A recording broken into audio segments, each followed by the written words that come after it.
eso es entregar una oficina. Pero simplemente él se mandó a cambiar. Y en los días posteriores, estaba en su departamento en Viña del Mar, el gobierno no le pidió que hiciera entrega de esa oficina formalmente y diera cuenta de los recursos reservados. El secreto de los gastos reservados no implica que no se dé a conocer a las autoridades en qué se gastaron, porque si no, lo que se estaría permitiendo es el robo sin persecución. ¿Qué ha dicho Cordero, Luis Cordero? Dice que no hay indicios de que los mal usó, pero para eso debe saber en qué los usó, porque si no, ¿cómo dice eso? Bueno, es toda una ambigüedad y esperan que nosotros nos quedemos tranquilos. Esta gente cansa con sus ambigüedades, con sus vaguedades. Y la burocracia se defiende a sí misma. A propósito de Monsalve y de la seguridad, la Contraloría hizo una auditoría, fiscalizó a la aduana del aeropuerto de Santiago, el aeropuerto de Pudahuel. Llega muchísima carga a nuestro país vía aérea. Naturalmente que es mucho menos que la que llega vía marítima, pero llega mucha carga aérea a Santiago. ¿Y qué descubrió? Bueno, descubrió que los señores de aduana solo revisan el 0,059% de la carga que entra al país por ahí. ¿Cuánto revisan? 0,059%, nada. Que ni siquiera tienen una máquina de rayos X. O sea que en el fondo aduana, ¿qué es lo que hace? Se limita a cobrar. A ver, las facturas, cobra los derechos, pero no revisa. Y claro, después de esto, tanto se preguntan, bueno, pero ¿por dónde entran las armas? ¿Por dónde entran las balas? ¿Por dónde entra la droga? ¿Por dónde entra el fentanilo? Por ahí, pues, si no sabes nada. Y ocurre que los funcionarios tienen todos los años un sueldo adicional, funcionarios de aduana, un sueldo adicional porque todos cumplen con los PMG, los planes de mejoramiento de gestión. ¿Pero qué mejoramiento de gestión si no revisan nada? Pura burocracia, ¿se da cuenta? Bueno, hablemos de algunas cosas de la política, rápidamente.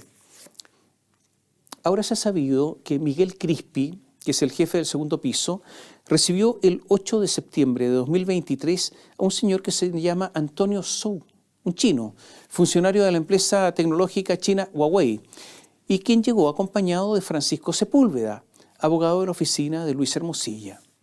De esta reunión no quedó registro, fue secreta. ¿Pero por qué no se dirigieron al ministro del ramo, o sea, al ministro de Transportes y Telecomunicaciones, sino que se fueron a la oficina estratégica del gobierno en el Palacio de la Moneda? Y otro dato raro, el abogado Sepúlveda es un penalista.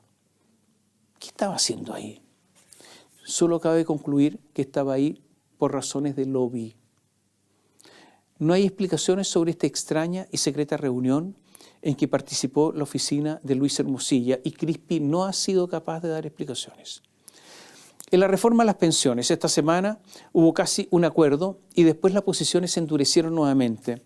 El problema es que la derecha está mirando las encuestas y ve que la mayoría de la gente quiere que el 6% de cotización adicional vaya a una cuenta individual, la cuenta de cada persona. Y por otra parte, hay un problema con la izquierda, que no desea dar su palabra para que, si es que hay acuerdo, ese acuerdo sea de largo plazo. O sea, ¿para qué llegar a un acuerdo, dicen en la derecha, que no es acuerdo si se va a estar discutiendo en poco tiempo más? Mientras tanto, el senador del Partido Comunista, Daniel Núñez, dijo que hay que estar con los dos pies en la moneda y también con los dos pies en la calle. ¿Qué sentido tiene esta declaración? Que están comenzando los alineamientos en vista de las elecciones del próximo año y ya comienzan todos a alejarse del Palacio de la Moneda para ver o para empezar a construir su propio futuro. En el oficialismo hay cierto movimiento, aunque, atención con esto, aunque todavía subterráneo. Hay quienes sostienen que existe una posibilidad de hacer renacer la concertación, dejando al Frente Amplio y al Partido Comunista en la izquierda, que ellos hagan su propia primaria, con un Partido Comunista y un Frente Amplio que van a empezar a discutir, que el Partido Comunista, por ejemplo, apoya a Nicolás Maduro, que incluso increíblemente algunos apoyan a Bashar al-Assad, el que fue destituido, el dictador destituido de Siria. Entonces, ¿qué ocurre?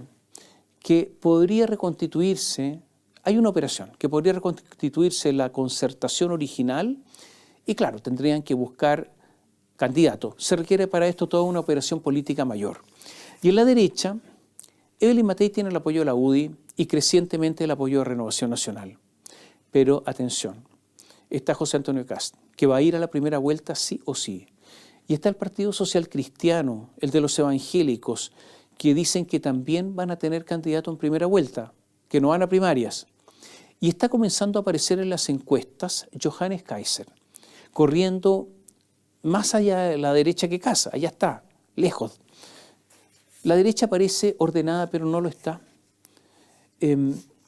Los que están mirando todo esto son los ex Concertación que se dan cuenta que la derecha tiene en estos instantes fisuras.